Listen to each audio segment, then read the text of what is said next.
This is a recording I'm doing for my beloved teacher. I think he's sweetness personified. His Holiness Paramahamsa Nithyananda Swami. I really love him because he liberated my thinking. I I think such a huge shift. It looked like a big burden was lifted off my shoulders, and I could make decisions really understanding what is the cosmic law, what is the ultimate truth. And then sometimes, how they say in recovery, truth will set you free. And that essentially became my guidance. So, my topic today, which I'm going to talk about, is called integrity. Integrity is one of the four Tattva he teaches. Tattva is the guiding principles that is considered originally the guidance given to the beings so we can make it into our uh, applicable science. So that became a deeper understanding and perception. So until it become a truth inside, he will support us. This is the way he said. So he says, once we come into his space, this is the way he grows us. He says he will give us first the tattva, just like the cosmic law, until it becomes your truth, which is satya, you will be supported. So the support does not mean essentially condones. He says he'll be the worst villain if I show a pattern that reflects acting out versus he'd be my true guidance and soul soulmate, he calls it, like soulmate in cosmic consciousness, if I reflect him as an expansion of his inner light. And he says by doing this we elevate ourselves to the place of immortal daughters, baby daughters and baby sons, he calls it Amritasya Putra, Amritasya Putri, which means like he is the inheritors of the universe. So I really, his whole, what is called lectures and stuff is pure nectar.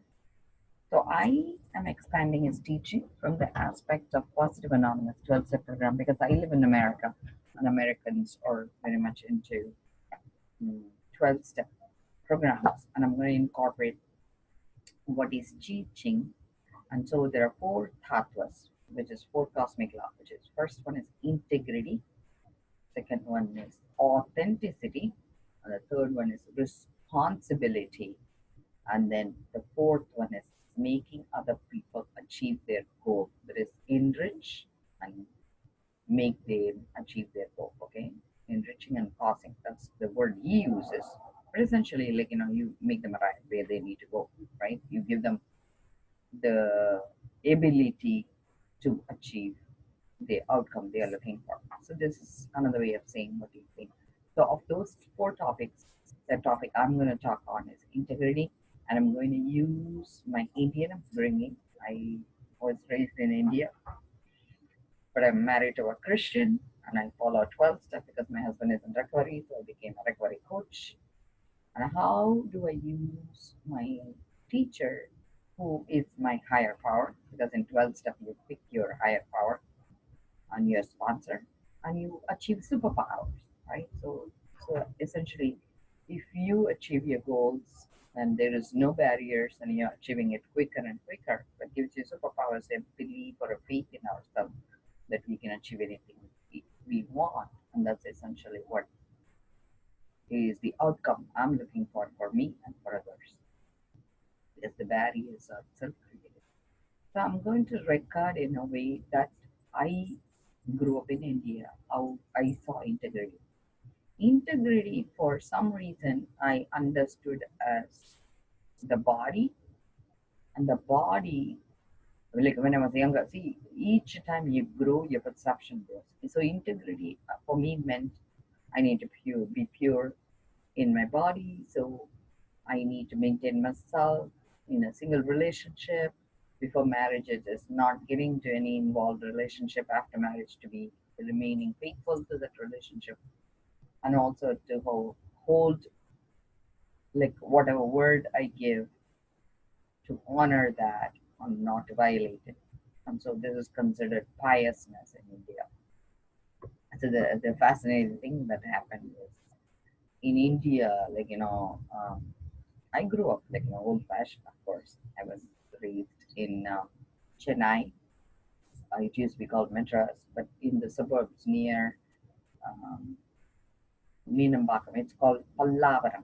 They have a little hill, so it's like in the suburbs. And the Pallavaram had like a little mountain to climb and stuff. So we were like really in the rural area, not exactly the city. So our thinking was different, and my grandparents were from Kumbakonam, which is like a really like deeper into Tamil Nadu. So very very orthodox people. So, but I did go to Christian school, a Montessori school, so that was taught by nuns. So I had a Christian exposure, but Orthodox Hindu remained.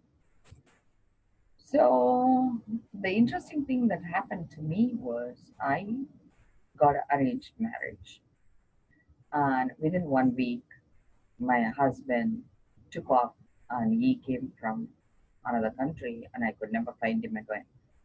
So the integrity became a huge issue for me, and I don't know whether it's going to be um, something that would make sense to some people, but because I grew up that way, for me it meant like I felt I failed, like and I lost my piousness. That's the way I don't know why I even thought that, but that's the way I felt.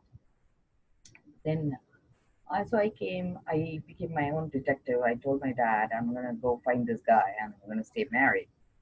So then I eventually, did a lot of investigation and stuff. And then by the time I was a physician already, but my dad, one of the rules he gave me was never to put my career on hold. I have to simultaneously pursue my career. Wherever I go, it doesn't matter.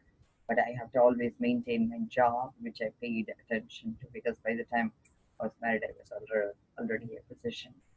So he says, only on that condition he'll allow me to leave. And he pledged his land. He lost his land immediately. And he went into debt and he gave me my flight ticket. And it's a huge risk he took on my behalf. And I promised myself everything I make from then on, half of that money would go to him. And I kept paying him every month as soon as I landed. And I looked for jobs and I got jobs. And I came in as a student, paramedic student, and I went through the schools, so I worked on campus, but I always sent half of my money to my dad. But the thing that always on the corner of my mind was I wanted to preserve my pious, which was what I was integrated to, so to speak. And so each time the definition of that word changes. That's what I wanted to bring it up. So then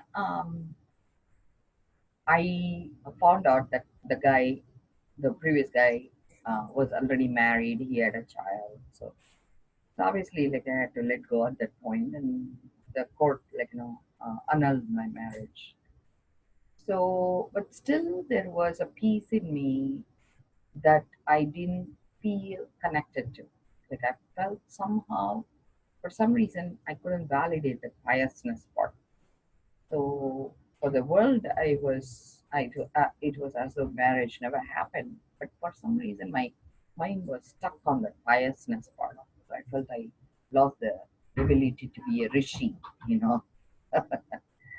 So then, then I met my current husband. I'm married, or rather, I'm married to this current husband, and actually, he wanted a traditional wedding.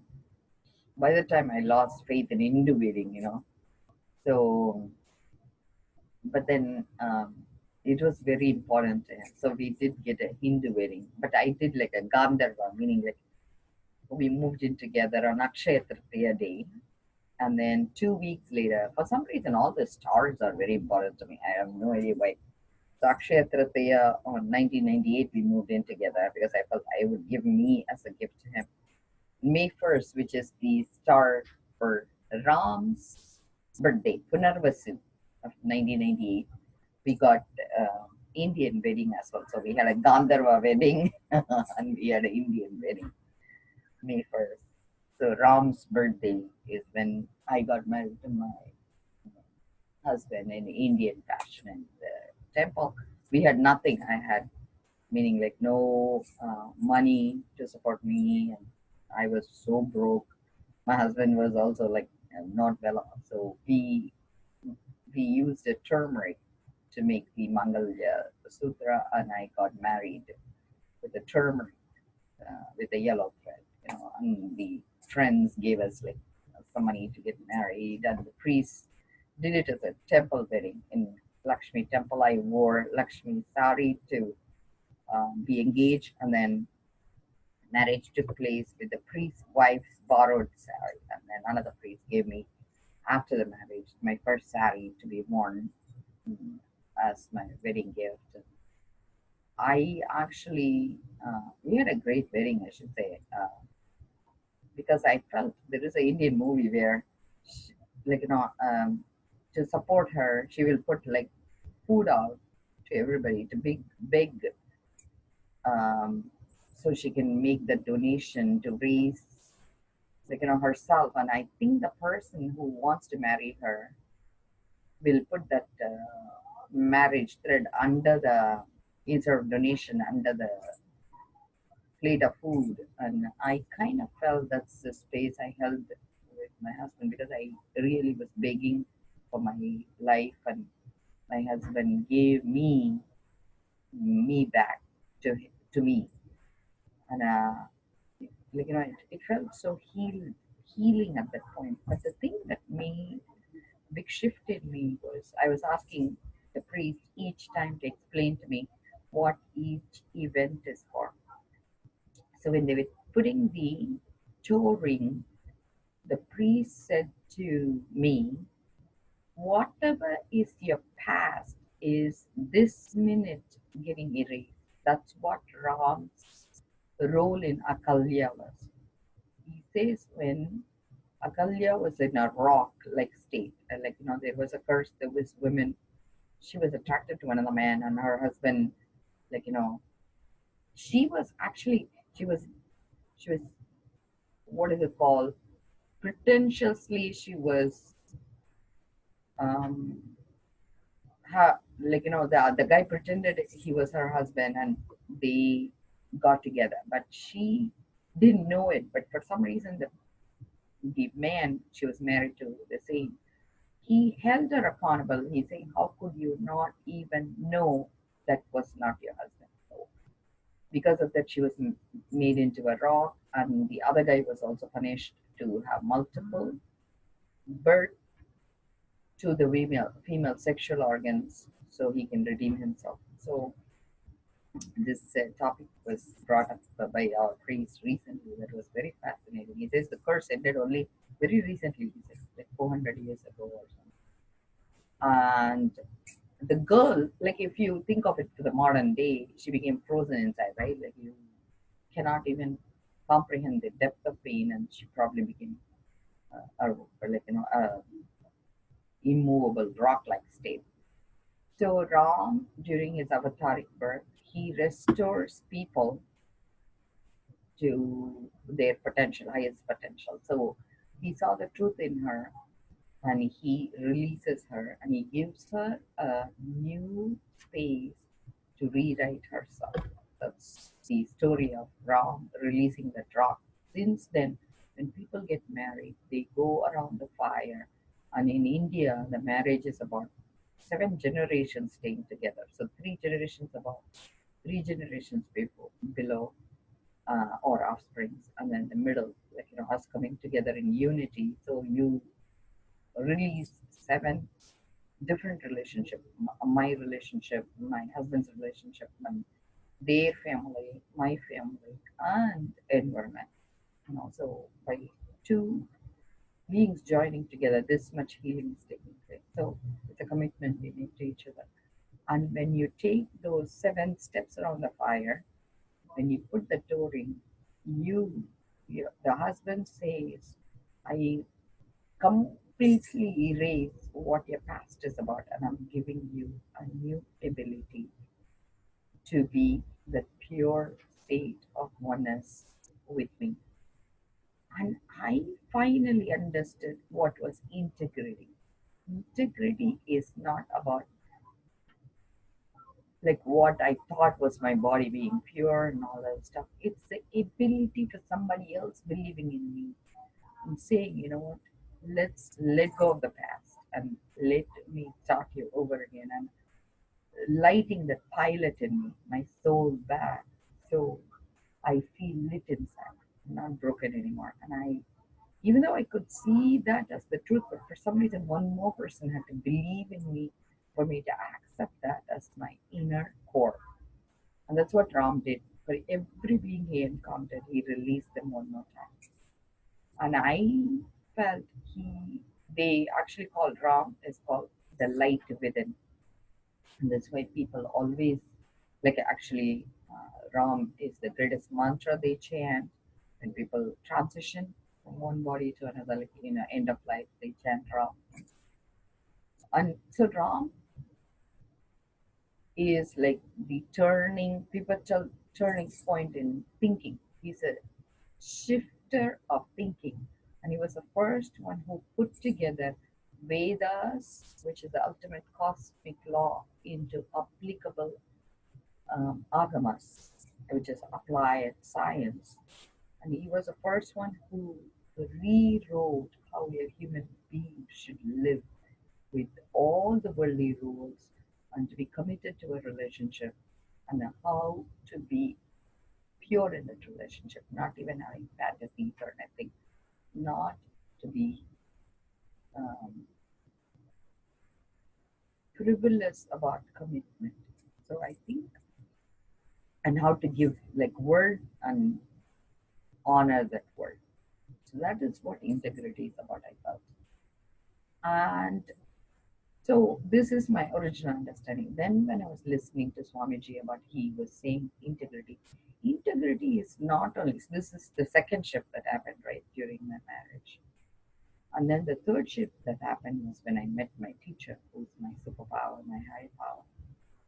He said it in a very different way.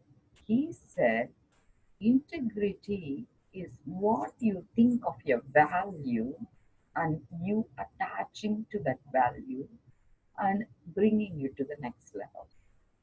So he says it in another way. So my integrity at that point was to maintain piousness in that relationship, right? So that was given back. But like then your values shift. So like, afterwards, like after some time you think back and say, oh, that's not a big deal to me anymore because I feel very happy knowing I'm integrated. And another episode also happened where I was in the Lakshmi temple and I was meditating and I was telling Lakshmi, I said, show me that I am worthy and I'm integrated and I'm worthy of this Lakshmi space in me. So there is a lady who comes in and she says, I need to offer bangles to goddess. Can somebody accept on her behalf? So everybody was male priest, and the priest calls me. I used to work in the Lakshmi temple that time, and he says, "Why don't you take it on behalf of Lakshmi?" I said, "Okay." So I said, "Yeah." I thought she was going to give it to me, and I thought I'll pass it on there. She immediately fell on my feet. She's like an elder lady. I was shocked. I said, "What are you doing?" And she says, "You are Mata. You are my Mata, Mataji. So I need to give you the same respect I with Lakshmi." And I cried. Because just to that second I asked Lakshmi, Mom, prove me that I'm worthy of you. And here she's saying, not only worthy of me, you're me. So Paramahamsa Nithyananda says the same way. He says what is it is integrity, it's that oneness space you hold with whatever you value. So what is it you value? You create more time, space, energy there. So if you do it the right way and you not violate that value, you feel very precious inside. And that's what you need to understand. And he says whenever you walk away, you need to re-understand that space. And he calls it cognize. So what you cognize originally as integrity, go to the depth where you understood and re-understand the same way. Put a little bit more knowledge into saying, okay, that was my understanding of integrity, but now I stand corrected and I have a newer understanding of integrity. So recognizing this oneness space and being true to that space every time is integrity. And I hope my version of what Swamiji teaches, which I apply in my day-to-day life, I hope is helpful. There is a book I actually on chapter 18 of Bhagavad Gita. I'm going to show this space. This is one of the book. It's called Spiritual Liberation, the Secret Path of Spiritual Liberation. The reason is Bhagavad Gita, Krishna says the same thing. Krishna says, so there is a space we can hold where it doesn't matter even if you understand nothing. If you just surrender the outcome. Hey, I'm gonna pause this. Yeah, come on in. I was recording a video on integrity. So I love you. sorry. So I'm gonna stop this. So path of surrendering.